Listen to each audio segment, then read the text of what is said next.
اور جو اپنے عہد کا پاسدار نہ ہو اللہ اس کی عبادت ضائع کر دیتا ہے۔ ثابت ہوا کہ جو حرمت کے پاسدار نہیں ہیں نمازی ہوں مگر ان کی عبادتیں نہیں ہوں گی، عبادتیں نہیں ہوں گی، ضائع ہو جائیں گی۔ ٹھیک ہے، اس لیے عالم دین حرمت کا ڈنکا بجاتے ہیں۔ عام انسانوں کو حرمت کا علم نہیں معلوم کہ حرمت کس کو کہتے ہیں، عبادت کو۔ جب تم دین والے ہو تو دین والوں کے محبت بھی تم ہی ہو۔ انہوں نے اب خود آ کر اپنی حرمت کے ڈنکے نہیں بجانے، وہ چلے گئے ہیں، اب تمہارا فرض ہے کہ ان کی حرمت کے ڈنکے تم بجاؤ، ان کی پاسداری کے تم بجاؤ۔ تو فرض بدلتے رہتے ہیں۔ حاضر پہ فرض ہے، جو پردہ کر دیا وہ اپنی حرمت کا پاسدار نہیں ہے، اس نے اپنی حرمت کی پاسداری دکھا دی تھی تمہیں، دین کے لیے جان دے کر، کسی نے دین کے لیے مال دے کر، کسی نے دین کے لیے وقت دے کر، اور کسی نے دین کے لیے علم حاصل کر کے، اور کسی نے دین کے لیے اولاد کو دین کے راستے پر چلا کر انہوں نے دین کی حرمت کو زندہ رکھا۔ ٹھیک ہے، کسی چیز کو زندہ رکھنا اور اس کے زندہ ہونے پر اس کی حفاظت کرنا اس کی حرمت ہے کہ تو نے اس کی حرمت کی پاسداری کی۔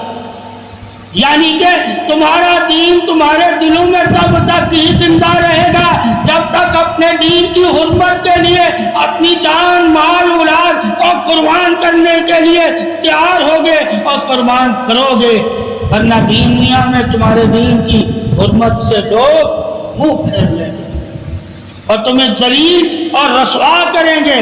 یعنی کہ ذلت اور رسوائی سے بچنے کے لیے حرمت کا الفاظ ہے کہ اپنے دین کی حرمت کو قائم رکھو۔ تو وہ کس وجہ سے قائم رکھو؟ عزت، کہ لوگوں کو بتاؤ کہ دین ہمیں کیا عزت دیتا ہے، اور اس دین نے جو ہمیں عزت دی اس عزت کی خاطر ہم اپنی عزتیں اس دین کے لیے قربان کر دیتے ہیں۔ اسے حرمت ہے۔ جب حرمت کا پتہ ہی نہیں ہوگا کہ ہم حرمت صحابہ پہ جلسے کیوں کرتے ہیں، ہم حرمت ولایت پہ جلسے کیوں کرتے ہیں، ہم حرمت قرآن پہ جلسے کیوں کرتے ہیں، ہم حرمت رسالت پہ جلسے کیوں کرتے ہیں، جب ہم بتائیں گے کہ حرمت کا مطلب کیا ہے، اپنے پرچم کو ہمیشہ اسلام کے بلند رکھنا، اسے گرنے نہیں دینا چاہے تمہاری جانیں چلی جائیں۔ اسلام کا بلند ہونے کا مطلب کیا ہے؟ تعریف والا ہے۔ تم اس کی تعریف کے لیے اپنی زندگی کی تمام تعریفیں بھول جانا اور اس کی تعریف پہ اپنی تعریفیں قربان کر دینا۔ اللہ تیری تعریف اپنے اسموں سے زندہ رکھے گا۔ تو زندگی پانا حرمت کا مطلب ہے کہ تم نے جس کی حرمت کی پاسداری کی اللہ نے اس کی پاسداری میں تجھے بھی حرمت والا بنا دیا، یعنی کہ عزت والا بنا دیا۔ اگر تم عزت ہی نہیں کرتے تو تم تو انسان کہلانے کے لائق نہیں، ایمان والے کیسے کہلاتے؟ حرمت کا مطلب عزت ہے کہ اپنے سے بڑھ کر دوسرے کی عزت کرنا۔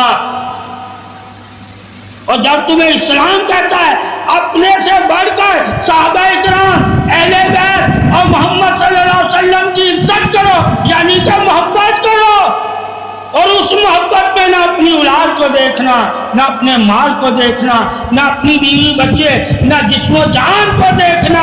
تو نے اس حرمت کی خاطر نہ اپنے جسم کو دیکھنا ہے، نہ اولاد کو دیکھنا ہے، نہ بیوی بچے کو دیکھنا ہے، اور نہ دولت کو دیکھنا ہے، اور نہ ہی زندگی کو دیکھنا ہے۔ یہ وہ حرمت ہے جس کے لیے تمام چیزیں قربان کرنے کا اللہ رسول کا فرمان ہے کہ حرمت کے پاسدار بن جاؤ، چاہے تمہاری جانیں بھی چلی جائیں۔ اس دین کو کبھی بھی کسی بھی حال میں نہ چھوڑنا، اس کا سر بلند رکھنا، یعنی کہ دین اسلام کا پرچم اپنا سر دے کر اس کا پرچم بلند رکھنا، یہی حرمت اسلام ہے، یہی حرمت دین ہے، اور یہی حرمت صحابہ ہے۔ صحابہ کے لیے بھی جان مال اولاد قربان کرنا حرمت میں آتا ہے۔ کہ محبت والوں کے لیے بھی محبت کا ہی الفاظ ہے کہ جو اللہ اور رسول اور اہل بیت سے محبت کرتے ہیں، اللہ کہتا ان سے محبت کرنا بھی مجھ سے محبت کرنا ہے۔ تو یہ محبت کے پاسدار ہوتے ہیں جو حرمت کی بات کرتے ہیں، حرمت کی پاسداری کی بات کرتے ہیں، حرمت کے تحفظ کی بات کرتے ہیں، حرمت کی بلندی کی بات کرتے ہیں، حرمت کے وقار اور عہد کی بات کرتے ہیں، حرمت پہ جان و مال لٹانے کی بات کرتے ہیں، اور حرمت کے بارے میں مسلمانوں کو زندہ رکھنے کی بات کرتے ہیں۔ حرمت ہی زندگی اسلام ہے۔ جس کے دل سے حرمت چلی جائے یعنی کہ عزت چلی جائے، وہ انسان نہیں، وہ جانور ہوتا ہے، جانور ہوتا ہے۔ حرمت عزت کو کہتے ہیں، اور عزت وہی دے گا جس کو اللہ نے عزت دی ہوگی، یا عزت کا وہ قائل ہوگا، یا عزت کے بارے میں جانتا ہوگا، یا عزت انعام والوں کی اس نے پڑھی ہوگی کہ اللہ نے کیا عزت دی ہے۔ جب اس نے یہ سب کچھ پڑھا ہوگا، جانا ہوگا، مانا ہوگا، ایمان لایا ہوگا، تو پھر اسے پتا چلے گا کہ یہ حرمت کے نعرے کیوں ہیں، یہ حرمت کی خاطر لوگ کیوں اکٹھے ہو جاتے ہیں، ایک کیوں ہو جاتے ہیں۔ حرمت کے بارے میں جب تک انسانی مسلمانوں کو علم نہیں ہوگا، مسلمان عزت کا محافظ نہیں ہوگا۔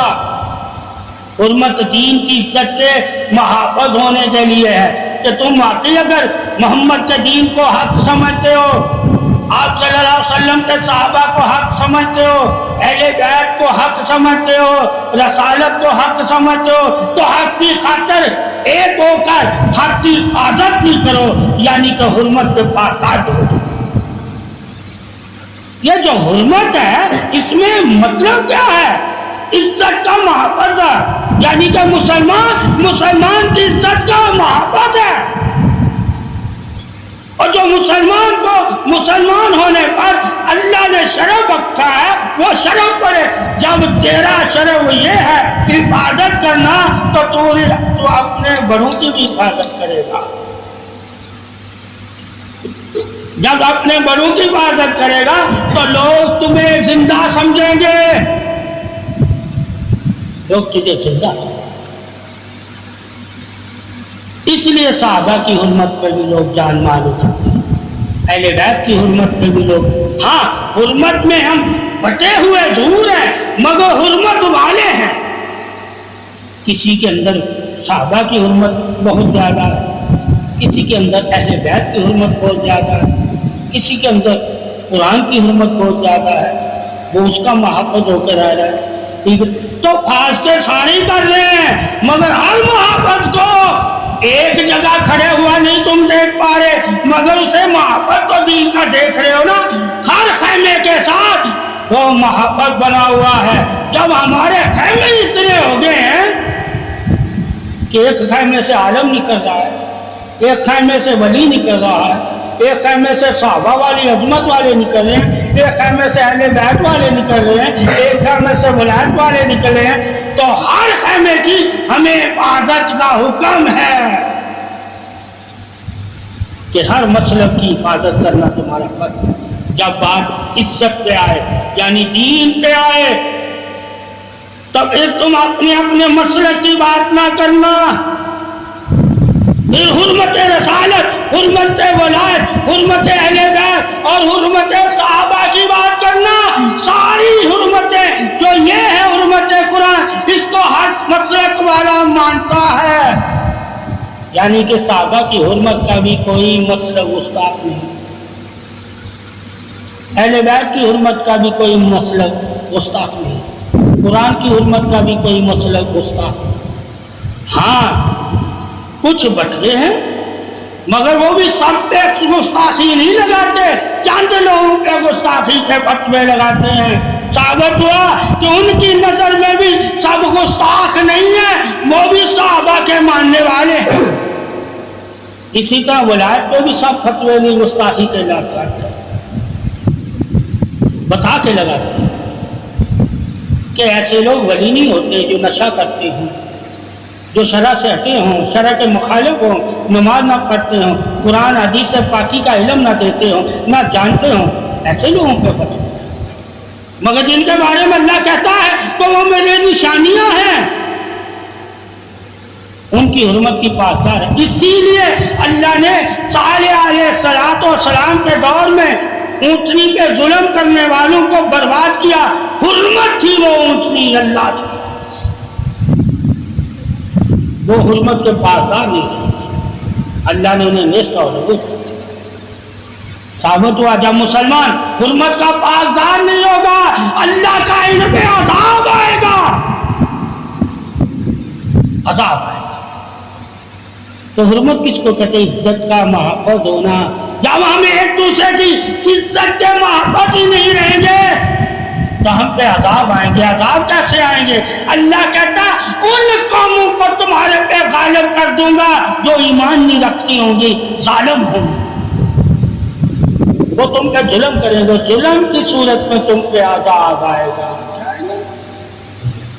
ظلم کہ تم محبت نہیں رہے ایک دوسرے تو آ رہے ہیں نا کہ ظالم بادشاہ بھی تمہارے لیے اللہ کا قہر ہے، اللہ کا قہر، مگر ان کے بارے میں تم بتاتا نہیں ہے، کیوں ڈرتا ہے کہ کہیں تم پہ بھی نہ ظلم کرتے تو تم ان کی تعریف کرتا رہتا ظلم سے بچنے کے لیے۔ تو بہت سے لوگ ظلم سے بچنے کے لیے بھی تعریف کرتے ہیں، مگر اندر وہ بھی اسے برائی کہتے ہیں، مگر زبان پہ نہیں لاتے کہ کہیں ہماری عزتیں نہ خراب ہو۔ تو دین کے لیے اگر تیری عزت بھی جاتی ہے، خراب ہوتی ہے تو لٹا دینا، یہی درس حسین ہے، یہی درس حسین۔ مگر درس حسین عام پبلک کے لیے نہیں ہے کہ عام پبلک سے لڑنا۔ وقت کے ظالم حاکم گورنر اور عہدے داروں سے لڑنا، عام پبلک میں تو نہیں۔ لڑنے کا طریقہ بھی بتایا کہ کس سے لڑنا چاہے جو ظالم گورنر ہو، گورنروں کے سامنے بولنا، حسین گورنروں کے سامنے بولا تھا، تم تو گورنروں کے سامنے سرنڈر ہو۔ کوئی شیعہ نہیں بولے گا، کوئی سنی نہیں بولے گا، کوئی اہل حدیث نہیں بولے گا، حاضر گورنروں کے۔ وہ کون سے گورنر ہیں؟ ایک ہے گورنر ہاؤس میں بیٹھے والا گورنر، ایک ہے میدان جہاد میں سپاہ سالاری کرنے والا گورنر۔ وہ جو میدان میں سپاہ سالاری کرتا ہے گورنر، اس کے سامنے حسین بولا، جس کے پاس کمانڈ ہوتی ہے کیا فوج کی، کیا ہوتی ہے؟ کمانڈ ہوتی ہے فوج کی، اس کے سامنے بولنا حسینی بول۔ اور جس کے پاس کوئی کمانڈ ہی نہیں ہے تو اس کے سامنے حسینی نعرے لگائے کہ میں حسینی ہوں، تو حسین کے بارے میں پہلے پڑھ تو لیتا، تو کس کے سامنے حق بیان کر رہا تھا؟ حاضر گورنر سروس والے کے جو کمانڈ کر رہا تھا، وہ نہیں جو گھر بیٹھا ہوا گورنر تھا، جس کو کمانڈ نہیں دی جاتی، پبلک ڈیلنگ دی جاتی ہے۔ ایک کو کمانڈ دی جاتی ہے، ایک کو پبلک ڈیلنگ دی جاتی ہے، یعنی وہ پبلک کے راہ جان کے کمانڈوں کو بتاتا ہے یہ پبلک کیا کرنا چاہتا ہے۔ ایک ہے لڑنے والا، تو ہزار لشکر کے وہ کمانڈر تھے، انہیں گورنر بنایا ہوا تھا، وہ کمانڈ کرتے تھے۔ وہ والے گورنر نہیں جو گھر بیٹھے اعلان کرتے ہیں، ٹھیک ہے؟ تو گورنروں کی قسمیں بھی جاننی ہے کہ کس گورنر کے سامنے ہم نے حق کا اعلان کرنا ہے، جو کمانڈ کرنے والا ہو۔ جب کمانڈ کرنے والے کے بارے میں بولو گے تو تمہیں پتا چلے گا تجھے پتہ چلے گا کہ یہ گورنر تیرے ساتھ اب سلوک کیا کرتا ہے۔ اب پھر گورنر جو کمانڈ کر رہا ہوتا ہے، کمانڈ کی حالت میں وہ اسے کیا عہدہ ملا ہوتا ہے کہ وقت کا جو بادشاہ ہوتا ہے اسے خود مختاری عطا کر دیتا ہے۔ یہاں آ کے ہمیں پتہ چلے گا، اگر عارضی یعنی کہ دنیا کے کمانڈروں کے بارے میں جب ہم پڑھیں گے کہ کسی کمانڈر کو کسی جگہ کا جب کمانڈ دے دیا جاتا ہے تو اسے اختیار بھی دے دیا جاتا ہے، اگر حد سے تجاوز کرے تو جو تو بہتر سمجھے وہ تو کر لینا۔ جو لوگ یہ کہتے ہیں یزید نے قتل کا آرڈر نہیں دیا تھا، ان کے لیے ہے کہ وہ سوچیں جب کور کمانڈر کو، لڑنے والے کو، سپہ سالار کو اجازت ہو میدان میں فیصلہ کرنے کی، ورنہ وہ کور کمانڈر ہی نہ ہوتا، یعنی گورنر ہی نہ ہوتا اگر اس کے پاس اختیار نہ ہوتا۔ اختیار جس کے پاس ہوتا اسے گورنر کہتے ہیں، اور جس کے پاس اختیار نہیں ہوتا اسے گورنر نہیں کہتے، گورنر کی کٹ پتلی کہتے ہیں۔ ٹھیک ہے، تو یہ پوری دنیا کا نظام ہے کہ جب کسی کو سپہ سالار بنا کر بھیجا جاتا ہے، آپ دین محمد صلی اللہ علیہ وسلم کو بھی پالیں کہ آپ صلی اللہ علیہ وسلم جب کسی کو کمانڈر بناتے تھے، سپہ سالار بناتے تھے تو اس کو اختیار دیتے تھے فیصلہ کرنے کا۔ سمجھ گئے کہ جو تو بہتر سمجھے، جو دین کے حق میں بہتر ہو، ٹھیک ہے، ایک دین کے حق میں جو بہتر ہو، اللہ رسول جس پہ راضی ہو تو وہ فیصلہ کرنا، ایک ہے بادشاہ سلامت جس سے راضی ہو تو وہ فیصلہ، ٹھیک ہے۔ ہم نے کور کمانڈروں میں بھی دیکھنا ہے کہ اللہ کے نبی کس طرح کسی کو سپہ سالار بنا کے اس کو دستہ فوج کا دے کے میدان یعنی جنگ کی طرف روانہ کرتے تھے، اور اس دوران آپ اسے کیا نصیحتیں دیتے تھے۔ اور جو دنیا دار بادشاہ ہوتا ہے وہ اپنے سپہ سالار یعنی کہ گورنر کو کیا نصیحتیں دے رہا ہے، نصیحتیں تو یزید ہی دے رہا تھا، تو اس کے حکم پہ نکلا تھا نا فوج لے کر، مرضی سے تو وہ فوج نہیں لے سکتا۔ تو سمجھ لینا دنیا دار بھی مرضی سے فوج کی کمانڈ نہیں لے سکتا، اور دیندار بھی مرضی سے فوج کی کمانڈ نہیں لے سکتا۔ دیندار اگر فوج کی کمانڈ لیتا ہے وہ اللہ رسول کی رضا کے لیے لیتا ہے، اور دنیا دار لیتا ہے تو وہ وقت کے بادشاہ کو راضی کرنے کے لیے لیتا ہے کہ وہ خوش ہو کے مجھے انعام دے گا۔ ایک انعام کی خاطر سپہ سالاری کرتا ہے کہ مجھے پیسہ ملے گا، مجھے عہدہ ملے گا، مجھے شان و شوکت ملے گی، اور مجھے وقار ملے گا، بادشاہ کی نظر میں میں عزیز ہو جاؤں گا۔ ایک اللہ کی نظر میں عہدے کا متلاشی ہوتا ہے کہ مجھے اللہ درجہ دے گا، اللہ اجر دے گا، اللہ قرب دے گا، اللہ سلامتی دے گا، اللہ دیدار دے گا، اس لیے عہدہ لیتا ہے۔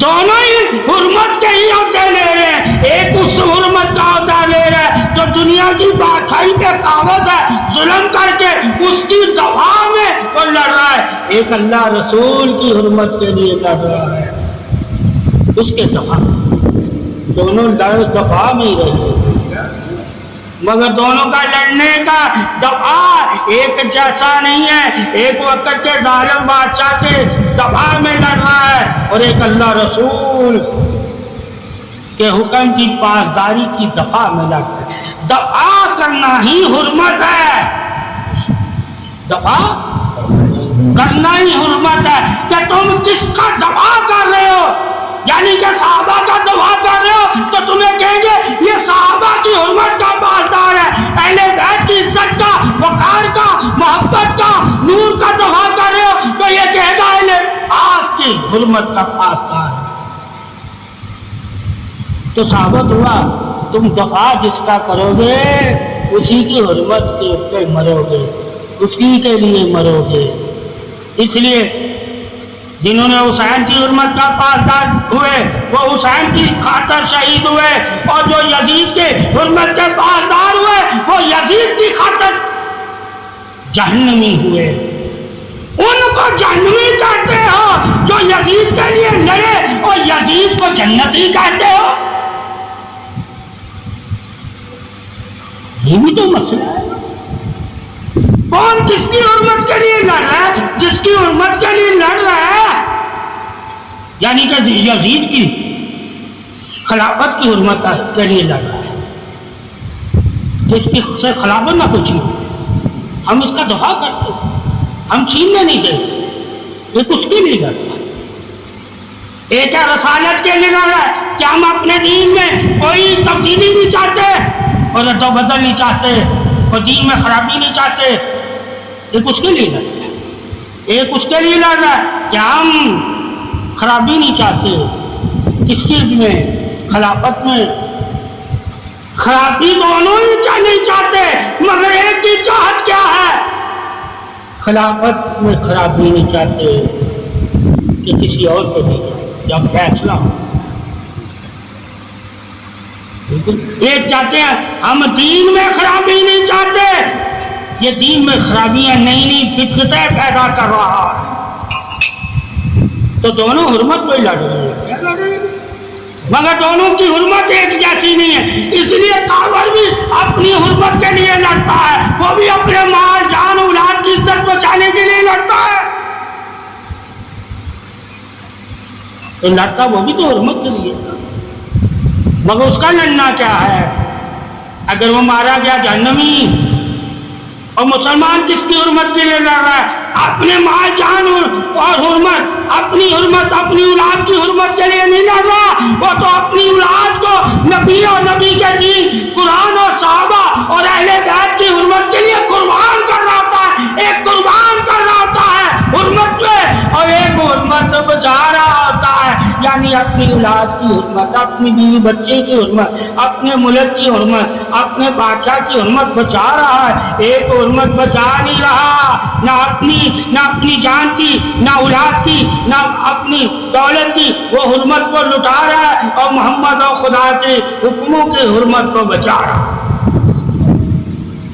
اس لیے حرمت کا ماننا، حرمت کا محفوظ ہونا، حرمت کے لیے جان مار دینا، یہ ایمان والے ہونے کی دلیل ہے۔